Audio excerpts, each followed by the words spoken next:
here this morning. Councilmember Gonzales and I have begun to do the rounds throughout the city, talking to business chambers, and I really appreciate the willingness of folks to come together on a day that isn't your normal meeting time. I know everybody's very busy running their businesses, but this is really important, as you know. And again, it's really appreciated by myself and Councilmember Gonzalez that you found this extra time in your week to have this conversation. So most of you, I think, are probably familiar with the background, the most recent background, I should say, as it relates to this issue. Last year, the City Council, through the budget process, considered a proposal to implement a $100 an hour employee hours tax intended to raise $25 million a year in revenue to address the city's homelessness crisis. That proposal did not pass the City Council, but the City Council at that time passed a resolution expressing their intent to enact such a proposal at a later date after the convening of a task force and extended deliberative process. It can be really difficult to pass complex public policy during the budget process, and the majority of council members thought it was really important to devote more time and deliberation and engagement with the business community, as well as the folks who are working as providers to the homeless community to talk about a different proposal. So the resolution basically established a process by which the city would determine new progressive revenues, including an employee hours tax, expressed the City Council's desire to make investments with these revenues that would assist people who are homeless or at high risk of becoming homeless in obtaining and retaining stable housing. And the resolution itself outlined considerations for task force membership, a set of principles that the task force should consider when drafting the recommendation, and asked that the task force consider an EHT between $25 and $75 million in revenue generation. So the task force itself was formed in late 2017, had their first meeting in early January, and made its recommendations in early March. The task force recommended a total of $150 million in new progressive revenues to be collected annually, but identified the employee hours tax as the mechanism to collect $75 million, so half of those. Simultaneously, we have the regional one table process going on, regional leaders also trying to deal with the same issue. What are the highest priorities to really significantly make a difference in our homeless crisis? How can we bring regional partners together to contribute to that? And what are the revenue sources in order to address those needs? And so the task force identified, like I said, a $75 million target for Seattle, with the hopes that the one table process would come up with another $75 million to really, again, make a significant dent in this crisis. The task force recommendations were that half of the revenue be generated from the $75 million EHT, and that of that $75 million, 80% of it be devoted to building affordable housing.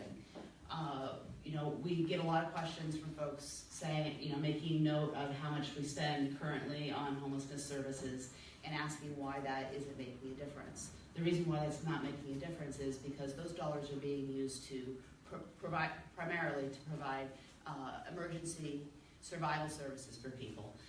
The model is for people to move through housing into permanent housing, and there simply is not enough permanent affordable housing. So there's no throughput to permanent housing, and we really need to massively increase the development of our affordable housing. And so that was the recommendation, is to really focus the majority of those revenues on building housing. The task force itself didn't recommend a specific way to structure the task, but they laid out some options for the council to consider. And based on those options, according to that set of recommendations, and under that structure recommended by the task force. But again, that's the task force recommendations were only a starting point. Only 5% of Seattle businesses would be expected to pay the tax. The B&O tax, as we all know, has a lot of regressivity built into its structure, and so the task force tried to build as much progressivity into the structure itself. Again, progressivity, the concept being is that the largest businesses with the greatest number of employees and in as many cases as we could structure the tax, the highest profit. And we know that sometimes large businesses with many employees don't actually have that much profit. So that's something that I think once the task force made its recommendations, we were really concerned about in our deliberations in developing legislation. So there are three options. The first option was to have an employee hours tax that had the firms with 1 to 100 FTE employees paying 1/4% of all payroll, and that works out to be about an average 8 cents an hour. Another option was firms from with 1 to 500 employees paying 0.5% of all payroll tax. And that works out to be about 16 cents an hour. 16 cents an hour. The third option was that firms with 500 FTEs would pay 0.75% of all payroll tax, which works out to be about 24 cents an hour. And again, this would only, under the task force recommendations, would only be the structure that employers of those sizes would have to pay if their gross revenue was greater than $10 million a year. There was a fourth tier, the thing that I think we have all agreed to not call anymore what it was called in the task force recommendations, a skin in the game, one-time fee. It wasn't a tax, it was something that some of the businesses on the task force, knowing that they were participating in a process that because they were setting the eligibility rate so high that they wouldn't have to pay, they felt a moral obligation to make a recommendation for a one time a year fee that all businesses with revenue over $500,000 would contribute to. Again, this was an idea that was generated from the small businesses on the task force who knew that they were participating in recommendations that they would be exempt from. So it was really a moral statement, but we've gotten a lot of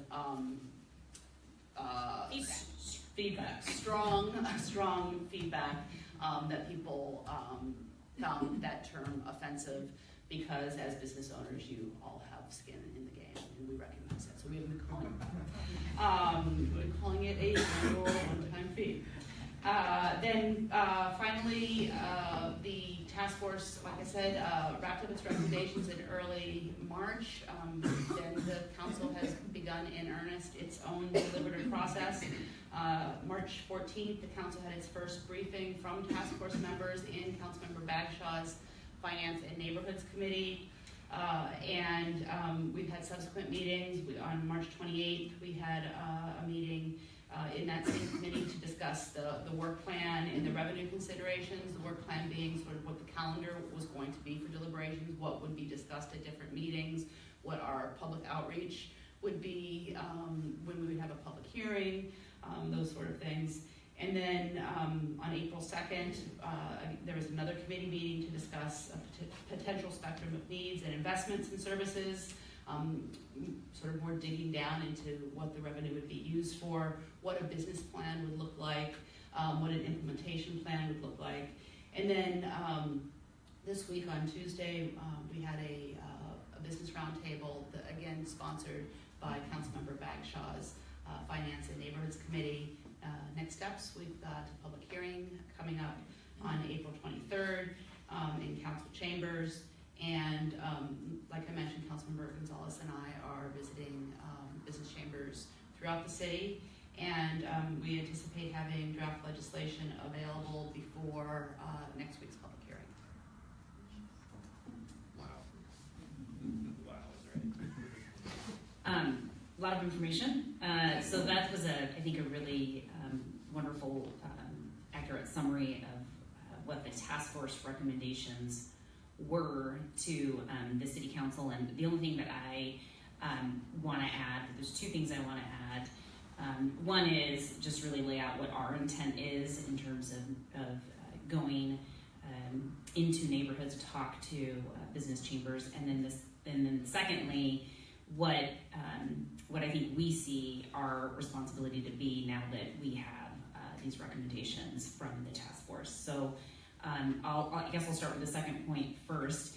So really, I think it's important for us to communicate to impacted businesses and service providers that our work as a city council really began in earnest once we got the recommendations. And the recommendations, although they're a starting place, are not the landing place. They are not where we are ending in terms of these recommendations, meaning that council has an obligation to engage in its own deliberative process that will be informed by what some of the experts and other representatives on the task force told us in their report. And so really what we're hoping to be able to do is through this process and through processes that are occurring also at City Hall, to really dig into some of the details of what the recommendations are, how they would impact businesses, and what kind of difference they could make in our community in terms of visible homelessness throughout our city. And so I really do sincerely appreciate your all's willingness to be here to ask us questions and to give us your feedback about the task force recommendations. And I hope we can do that in a manner that you all understand that we really truly are here, open and receptive to your feedback, and wanting to be responsive to as much of the feedback as we can be. We are going to continue to deliberate all of these policy issues even once legislation is introduced, and really want to continue to engage all of you, and hope that you all will engage with us as we attempt to get this over the finish line sometime later this spring. Okay, great. So now let's open it up to comments, and so I would ask that when you get the mic, if you would introduce yourself and what business you own. So.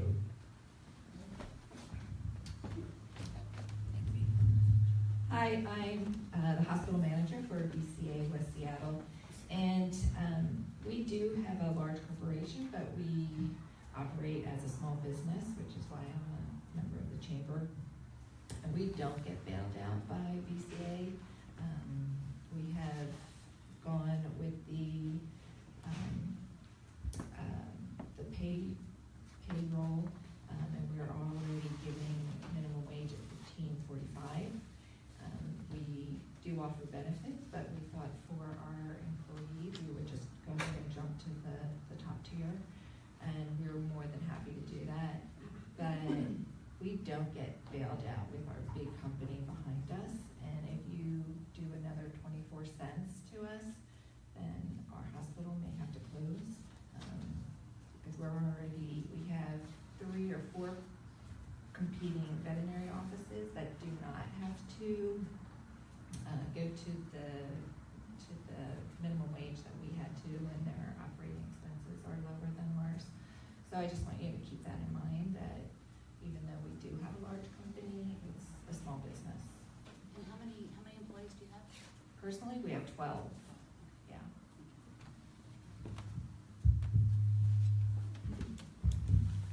You may not get this mic back. This is Dave Montour from West 5. Oh, yeah. We tax sugary drinks and soda because we don't want people drinking soda. Why are we taxing jobs?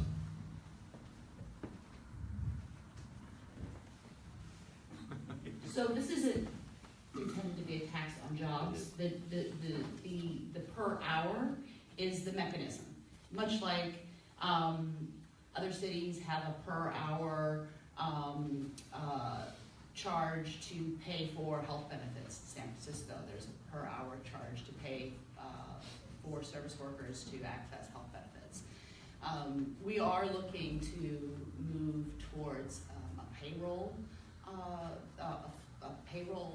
tax instead of the per hour tax. This is also a recommendation of the Progressive Revenue Task Force, because out of recognition that when you have a payroll that is, the math is defined by higher income earners, maybe fewer but higher income earners, that is more progressive to base it on that.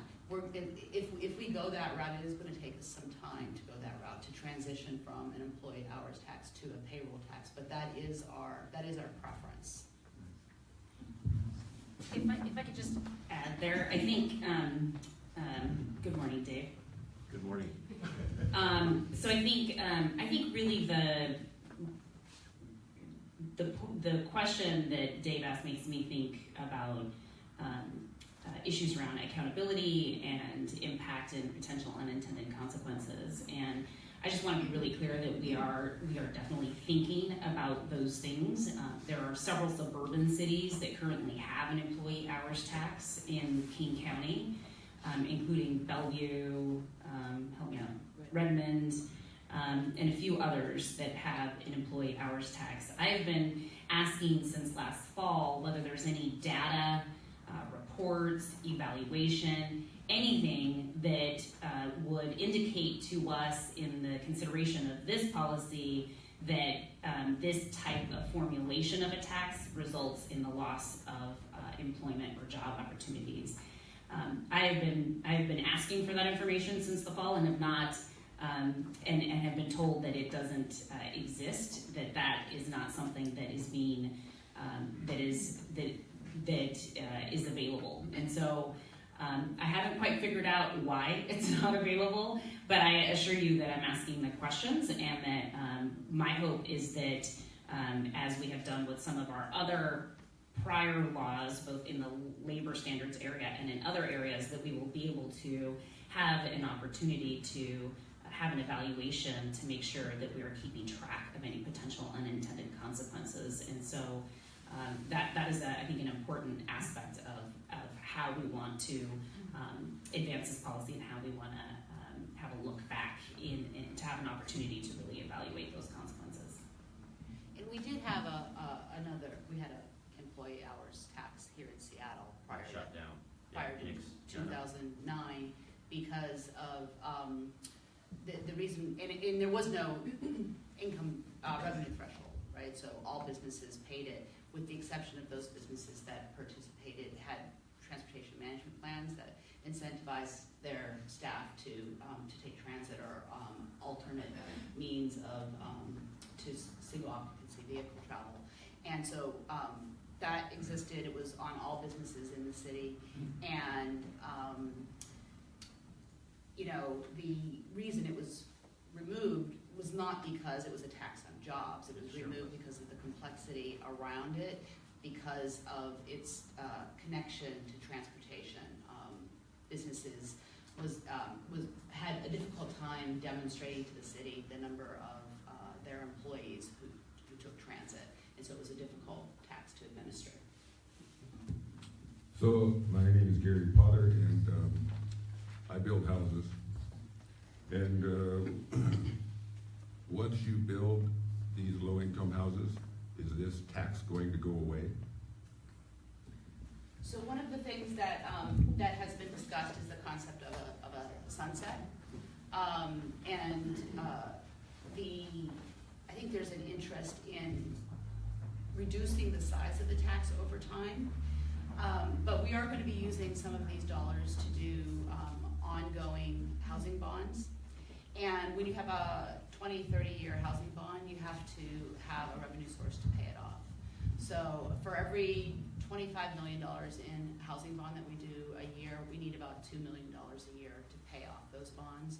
So unless another revenue source is identified to pay off the housing bond, we may not need the full $75 million a year in the future. After the 10 years is sort of what our planning framework has been for the building side, the number of units that we're going to be able to build with this revenue source. And so we may be able to dial down the $75 million revenue goal over after 10 years, but we will still need a revenue source to pay off probably around $10 million a year in debt for the housing bond. But these are all questions that we're grappling with. The mayor sent us a letter earlier this week raising precisely that question. She's also identified her desire to work with us in identifying mechanisms for oversight. We had a builder on our on the task force asking many of those same questions. So thank you for that. To be clear, the answer to that was at least for 30 years. There needs to be a revenue source to pay off those bonds. That's right. Well, 20 to 30 years, depending on the length of bonds that we look at doing. And I would just add to that part of the recommendations that were provided by the task force also included some legislative fixes that the city should be prioritizing and advocating for in order to have the potential of swapping out some revenue sources in the future that we currently do not have. So the real estate excise tax, for example, increasing the REIT amount that we can bond against and how we can actually use it would be a helpful tool for us to have. And we have been at the City of Seattle dedicating lobbying resources to be able to get a legislative fix there at the state level to be able to utilize REIT in a more flexible manner to build affordable housing. We have been unsuccessful in those efforts to date, but it is still going to be on our list, as we know with the state legislature. Sometimes you have to go back multiple sessions before you can advance on a particular policy fix, and that is definitely one that is a priority for us. There's a few other legislative things that I think are going to be part of our priorities over the next year until we get it. And that includes figuring out how we reform our tax system comprehensively at the state so that we have a better sense of a more progressive tax system. The state of Washington has the most regressive tax system in the entire nation. And that includes sales tax and B&O tax, according to independent tax policy, national tax policy association. So, and the Seattle Times has reported on this repeatedly. Well, Seattle is the most progressive within the state as well. So, and I think the literature that I have read, the study that I'm citing to that says that Washington State has the most progressive tax system, it includes B&O tax in that evaluation. It in fact says that B&O tax is one of the most regressive taxation Can that be part of this systems. legislation? Okay, yes, Get we rid of that? remove that as part of this Tack that on the legislation. legislation. Get rid of the B&O tax. We'll change it. Happy. That would be a separate legislative. It is a separate legislative effort, and one of the things that It's not a separate check. it's definitely not a separate check. I agree. And what I would add to that is that in our meeting with Mayor Durkin earlier this week, and in her letter that she provided to us and the other council members in terms of her thinking around taxation on businesses in general throughout the city, it includes a section in there that talks about how can we provide small and mid-sized businesses some relief from B&O tax. And I think we are perfectly amenable having a conversation with her about what that would look like, and are very interested in supporting her efforts and working with her in developing some sort of a proposal that would focus in on what kind of creative, innovative models can we implement within our B&O tax structure that might be able to provide some additional relief to small and mid-sized businesses. And she has some solid ideas in her letter that we've been kicking around ourselves as part of this process to see how we can pair up these efforts. Yes, there are some really good ideas in Mayor Durkin's letter. newsletter. Happy to send a copy your way so you can check them out for yourself. That some of them are ideas that we've been kicking around, and some of them are ideas that have been generated from the Small Business Advisory Council that the mayor has convened as well, which I am a member as well as. So you don't- Strongly in opposition to this. So I would be happy to share those ideas and talk to you more about how to Well, flush some of them out. You don't have to send them to us individually, just send them to the blog and we'll all read them. Okay, surprised I don't my have name is it. Josh Fletcher. I'm a local landlord. In fact, I have a small building within the eyesight of here. I have a problem with basically two things. One is where the tax is coming from in general, not when you open this up with the taxes that are coming through. One of the ones that you missed, or a lot of the ones you missed, were particularly towards landlords and putting the burden of public good measures, which I'm all for, a lot of these public good measures. What I have a problem with is where the tax is coming from. So in the case of my business, there's been a series of legislation that's passed through the city council that particularly targets landlords. And so they take a greater good measure and they say this is good for everyone, but then they just tax the landlords and say you have the burden of providing, you have to do this, you have to do this, you have to do this, and it's good for everyone. But my problem is with this tax is in that bucket as well, is if it's good for everyone, then why are just business owners getting taxed? Right. Because if it's a greater good cause, then it should be a greater good tax, where it taxes everyone. Everyone that benefits from it gets taxed, not just a special group. It's easier for you guys to tax. I got that in the beginning of your guys' conversation. It's easier just to throw another tax on top of us as a business owners. It's really easy just to throw another tax on a landlord. Just say, you gotta do this now, you gotta do this now. And again, the vast majority of the impacts to businesses that Pete mentioned at the top, there were several of them that were only business-only impacts and taxes, but the vast majority of them are things that the general taxpayer pays. And tenants pay all the same things that property tax owners pay through their property tax, because it goes through to their rent. So the idea behind this tax is we already, as Councilmember Gonzalez explained, we already have a regressive taxation system. So what that means is the people who earn the least are paying the most under our everybody pays the same system. They're actually paying the most as a proportion of the income that they have. So people who earn under $40,000 a year, it takes them much longer to pay their annual tax bill. It takes them several months every year to pay their tax bill.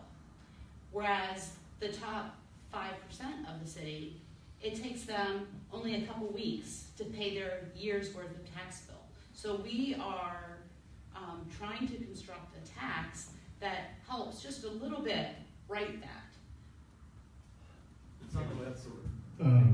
My name is Iman Holmquist. I'm an attorney at Holmquist & Gardner.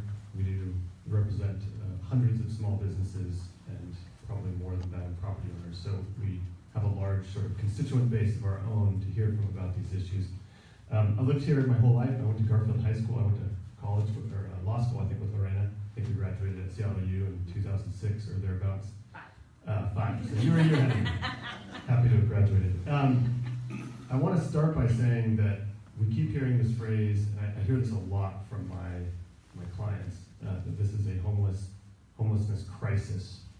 And I think the turn on that is more that we've had a local government crisis, a crisis of management, a crisis of budget management, a crisis of planning. And it's not the current city council. This goes back 15 years, so I'm not sitting here saying, Lorena and Lisa, this is all your fault. And I want to thank you for stepping up, like many of us have not, to represent the city constituents and actually take action to solve those problems and make an effort. So thank you for that. But it doesn't change the fact that those before you have made serious and egregious mistakes and errors in their policy and how to handle the homeless situation and manage the budget that we have for that.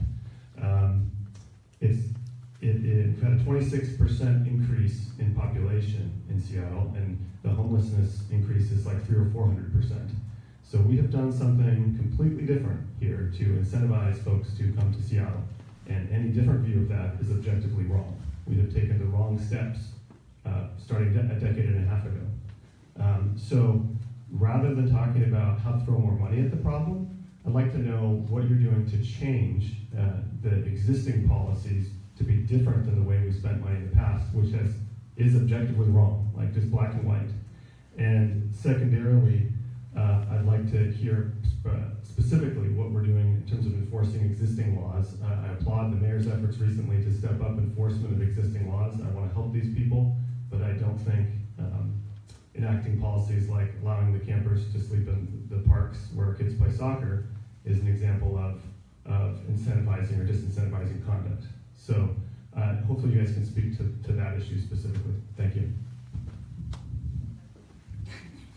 There's a lot to unpack there, which we're fine with. So I guess I'll let you talk a little bit about sort of the concept of the regionality and who our unsheltered population is and isn't, and I'll focus a little bit more on your other pieces around, and let me know if I miss anything, your other pieces around what we're doing and why it's not working. At least I'll attempt to do that. So I think in the context of what we're trying to do here, what we have seen is that in these task force recommendations, it's really important to remember that the revenue sources, that this revenue, once it's generated, would be predominantly dedicated to building deeply affordable housing for the population who just cannot afford rents in the city of Seattle right now. And one of the things that we've heard from our Human Services Department is that, and we hear about this all the time in media reports, right? They were offered housing but wouldn't go. They were offered to go to a shelter but wouldn't go. Well, we have a lot of work that we need to do in terms of reforming our shelter system. A lot of our unsheltered population have told us and service providers that they do not want to go to existing shelters in the city of Seattle because they do not feel safe there. And so they're making a choice to sleep outside or in a park or in their car or in an RV because they literally think that that's safer than a shelter system. So we, over the last several years, last couple years in particular, have undergone an effort to improve the conditions of our existing emergency and temporary shelter service system, to incentivize people to move from outside to the inside. We still have a lot of work left to do in that area, but the biggest work that we did in that area was last year we issued a request for proposal. It was the first time the city of Seattle had engaged in a competitive request for proposal process around monies that would be allocated to emergency shelter service providers. And we now have attached to that performance metrics, accountability metrics, and outcome expectations as a result of that new contracting model. So I think we are moving in that direction, and as you point out, we are dealing with trying to unwind, frankly, decades of not getting it exactly right. And that process, that evolution process, is gonna take a while for us to see the impacts on the street until we're able to inspire confidence in the people we're offering services to, that those services are real. And so that's the first point around the shelter services piece that I just want to make sure that I share with you all, is that we get that we need to see outcomes, and we ask our service providers to do a lot for us. We do not, as the city of Seattle, engage in direct services. We contract those services out to service providers who do provide those services. And historically, the city had not been requiring accountability and outcome metrics. We are now in an environment where we are requiring that. One of the things that is important to me is making sure that those outcomes that we have negotiated and established and that are now in place in this new system carry over to whatever to our spending plan as it relates to this new revenue. So I would not be surprised to see those accountability metrics are going to carry over. So that's one piece. The second piece is that our Human Services Department has never had a wholesale audit of its homeless services investment division. That's the division that has the $63 million that we currently spend. Now, I continue to have confidence in our Human Services Department. I think we ask them to do a lot of work in that area. But to me, it just seems like good governance to ask for an audit of those systems to identify where there might be some inefficiencies and how we can improve the administration of the contracts that we currently have on a forward-going basis. So that audit, I requested that audit. I'm working with our city auditor, independent city auditor's office to scope out what that audit is, and I'm negotiating that scope with the mayor's office to make sure that we are getting the information that we need to be able to improve how we contract on these services. Yeah, I think we could probably spend the rest of the morning answering that one question. Okay. But anyway, so I'm happy to talk let's to you move about along to another question. I would love to add just a little bit. I'd like to add, it's related to that question, and it's, I think, really important, because it does relate to the contracting. The city now, in addition to the RFP and the audit that Councilmember Gonzalez mentioned, the city now is requiring HSD to enter into contracts based on results-based outcomes. My budget committee this year, or last year, introduced legislation to require that. The council overwhelmingly supported it, and it's a direction that's really important for us all to move in concert towards those types of outcomes and making sure that they're measurable. Did you not restore funding to groups that didn't meet those needs? That was recently, you guys restored millions of dollars of funding to groups that couldn't prove that they were meeting those outcomes? Several organizations, because this is the first RFP that we've done in over a decade, several organizations did receive bridge funding, yes. Hi, my name is Brian Anderson. I'm with Quill Park Memory Care Residences of West Seattle. But my thoughts and opinions are my own.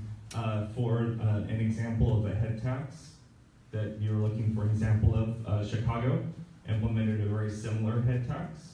They actually repealed it in 2011 due to its failures for the city, but they weren't able to stop it until 2014 because that money was earmarked and they had no other revenue source. So just so you can look into that. Thank you. How does de-incentivizing current Seattle business growth and attracting new businesses coming to the city grow our economy and create more employment opportunities? And how does de-incentivizing more employment help the current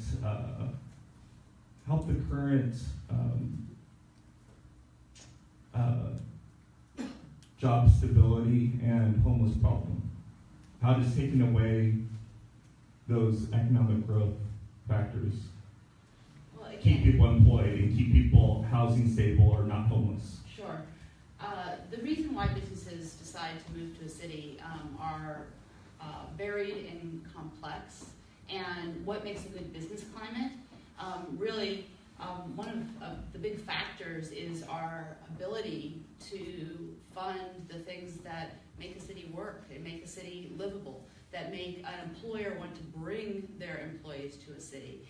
And so making sure that we have a city that does not have people sleeping outside in tents and does not have business doorways with people sleeping in them, does not have refuse and garbage and human waste throughout the city, has good schools, has good labor standards. These are all things that make a city a place where an employer wants to move to. And so I don't agree that this is going to disincentivize this being a place where employers want to move to. I think this is going to make this a better place to live. All of those things you listed are part of current policy not to interfere with the homeless people. That's not There is no current policy not to interfere with the homeless people. We receive weekly reports. There's a wink and a nod and a look the other way. We receive weekly reports from the city's office that manages encampment removals. There are over 400 encampments in a complaint system today and on every day. And every week, the city, with its navigation team, goes out and they prioritize the encampments that most need removing according to both complaints and a number of factors related to safety, cleanliness, and whether or not they're obstruction, whether or not they're in a park. Okay. And every week, the city is out removing unlawful encampments. But they're prioritizing them because the city cannot be every place at every time removing 400 encampments. How does de-incentivizing adding payroll hours contribute to stopping unemployment and home insecurity? Could you repeat? I'm How not are following. the two correlated? So how does de-incentivizing adding payroll hours, because that's what's being taxed, where people get more money and they hire more people, how does that not contribute to more unemployment and home instability and homeless? Well, again, as we mentioned earlier, one of the things that we'll be doing as part of implementing this legislation is, as we do when we implement new laws, we will evaluate the outcome of those laws. And one of the recommendations that the mayor has made is that as part of our evaluation, not only has she recommended that we have an oversight committee that's focused on spending, but that we have an economist that works with us to look at some of the outcomes and whether or not there are unintended consequences. You don't say there's something shit by Okay, putting we're gonna water into it. My name's Ann Higuera. I'm with Ventana Construction, and I'm also a landlord. We just recently went to rent one of our places and had a lot of people come to us saying that they were looking for housing because their landlords were selling the house that they've been renting. And it made me wonder if the council or the advisory committee had looked into taxing real estate sales as a revenue source, just knowing the huge volume of dollars that's moving through and the fact that housing here, the real estate prices have doubled in the last 10 years. So a small tax on those kinds of transactions could yield huge dollars and not really make a big difference in the overall profit for the people who are selling them. And it's a direct result, it's a natural consequence. The sales of these houses are leading to homelessness. Let's tax those sales. Let's not tax all businesses. And we do have something called real estate excise tax, but currently we can't use those dollars for housing. And that was the legislative effort that Councilmember Gonzalez was mentioning earlier, where we're working with the state legislature to get the authority to have a real estate excise tax that is devoted to housing. We have to get the authority from the state legislature to do that. But if you can tax drinks within the city, why can't you tax We have a really difficult state constitution. There are a lot of issues that are both preempted by our state constitution and also by state law, and that's one of the issues. Taxation is a big one. The soda, sugary drinks tax, those are excise taxes, and we have a little bit more authority with the ability to tax things that we want to discourage the use of. Like jobs. That kind of goes to the question I asked and never got answered. We have another question back there. My name is Keith Hughes, and I own a small business here in West Seattle. I've been in and around the construction industry for 50 years and seen these things come and go a number of times. One of the things that I don't hear being discussed, maybe because it's all backroom stuff, is the back-end infrastructure of the city and its ability to manage any of this. If I wrote you a check tomorrow for $75 million to go build some houses, how long would it be before those houses were standing up and living? Number one. the first 2 years would be totally wasted time within your own city's DPD.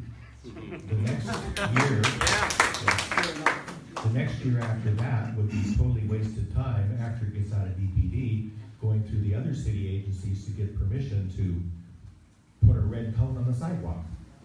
And then there's 2 years to build the building. So I don't see you solving a homeless problem that exists today by enacting policies and legislations that take 5 years to implement.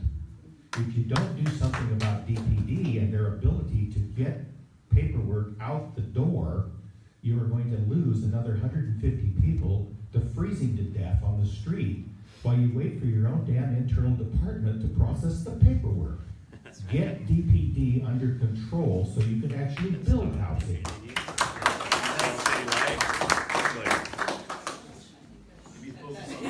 I don't think you're going to hear disagreement from us on that. I think that statement stands for itself. Have you built something? I have not built anything because I am not an engineer, but I grew up as a migrant farm worker, so I definitely picked fruit that people eat. But I do own a condo here in the Junction, and we are currently in the SDCI process, because now it's SDCI, the Seattle Department of Construction and Inspection. It took us over a year to get through the permitting process. So I understand that that is a significant issue. One of the things that we have recently done on the City Council through the leadership of Councilmember Johnson in his committee is actually pass a law that gets rid of a lot of this bureaucratic red tape for nonprofit housing developers. So the hope is that you're absolutely right. We need to identify how do we streamline those permitting processes to allow folks like yourself and others to build more housing. Both market rate and income restricted units are an important part of the city's overall strategy for affordability. So I think, you know, it does take about 2 to 3 years for affordable housing to be developed.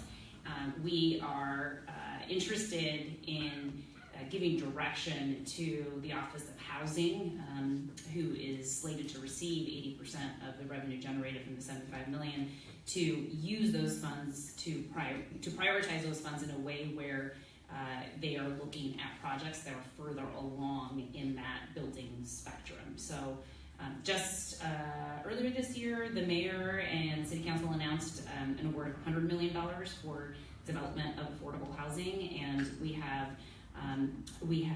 about 2,300 ready to go affordable housing unit proposals in the pipeline that are just waiting for funding to be available to be able to construct those units. But I think your points are very well taken, that streamlining the process is important, not just for nonprofit developers, but also for for-profit developers to address the realities of the fact that our vacancy rates are incredibly low, which creates a very hot rental market.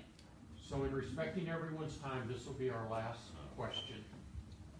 Which one to pick? Dan Austin, Peel and Press, and Flight Path and Burien as well. I want to know, you guys came up with 25 to 75 million as a resolution for the task force to go to. What study backs that $75 million is the number that's going to magically cure this or make a huge dent? And how was that panel put together when it looks like everyone on that panel is set up to make money off of this money? That's a huge concern for me. When I see 9 out of 9 council members who've never signed the front of a paycheck making legislation for a guy who does, it's very concerning that you guys can raise your budget by taxing us. I can't raise my sales by just constantly throwing menu increases at people for the prices of their food. Even if you think this tax isn't going to affect small business, my produce providers, my vendors, they're all going to get hit by it, which is then going to make my prices and my profitability go down. That is going to then turn on to my customers to have to pay more. So in a sense, it actually is a regressive tax. This is going to come down to the people who buy goods and services, which are most of the lower income folks, middle class folks, instead of the rich. They're the ones who are going to be shouldering this. It's just a clever package to say that this is progressive and not regressive. My main question, where does 75 million become the number that actually needs to happen? And can you address anything in Councilmember Juarez's report calling out the self-dealing and the stacked deck that this was, the task force was put together with? Thank you. So, I mentioned 75 million is the target for this revenue source. As I mentioned earlier,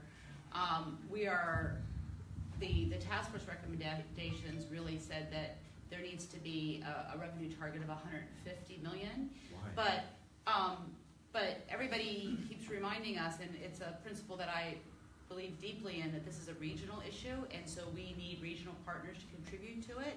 And so we're looking to one table to make up the other 75 million. But even at 150 million, there are studies that identify what the housing gap is. Even that 150 million is not going to solve the problem. The housing gap, the difference between the number of units that are needed by for folks so that they're paying 30% of their income in rent, for the folks who are currently housed and paying more than half of their income in rent, as well as the folks who are currently in shelter and looking, again, that throughput. People can't live in shelter. They have to be able to move from shelter into housing, as well as the folks who are living outside. The housing gap is larger than $75 million a year is going to fill. But this is a number that we felt was a responsible target, as well as a number that would make an appreciable difference in our ability to see an uptick in housing construction. So those were the principles that we used in setting that target. As it relates to the composition of the task force, again, the task force recommendations are a starting point. They are not what you're going to see many things that are going to be different between the legislation that's introduced in the task force recommendation. That said, task force composition is routinely decided by inviting experts to come and give us advice based on the expertise that they have in the work that they do. That is not self-dealing. These individuals are not going to personally profit from the legislation that we pass. And can you it is guarantee the organizations or not? Because our builder that was on there was a low-income housing builder. That seems a little sketchy to put 80% of this revenue towards a guy who builds, who has the opportunity to exempt pot shops. Again, we have discussed the composition. That's insane. We have discussed the composition of the task force with the Ethics and Elections Commission. There is nothing untoward of composing a task force that is advisory only in nature to the council member based on the experiences and expertise You're basing that they legislation on the finding. Yeah, if I put my kids in a candy shop and said, spend up to 75 million, those are my candy experts, they're going to come up with $75 million of how to spend money on candy. You put the kids in the candy shop to create their proposal, their recommendations. That's the optics to a business community. That is insane. Like, how could you possibly set that group up and then base it? You can pull it back a little bit from Crazy Town into where you guys have now made these things to protect small businesses. You started so far off in the left field. Yeah. Was that to specifically be able to say these are the wins for small businesses? We took the head tax or the skin in the game off the table, or was that set up truly to find the right findings by only bringing in people that would benefit, or their organizations or their industry would benefit from these recommendations? So was Was related that to the their case, or was it their more expertise. people who are in this industry that are, I'd like to think that I myself in my practice would be a part of a task force that may or may not benefit me, but I would still come from a place of integrity. I hear what you're saying, but I don't. When one of the small businesses is a pot shop owner and they put into legislation to exempt pot shops, there's no way to defend that. That would be my personal. I would really, I opened up my remarks this morning, really stating my sincere desire to want to meaningfully engage with you all. And I don't think we have to attack each other's integrity to be able to have a meaningful conversation. And we could disagree on the outcome here, but we don't have to malign each other to disagree with each other. I think there's too much of that rhetoric happening in our society already. again, we don't have to agree on this policy issue, and in fact, you clearly don't agree, and that's okay.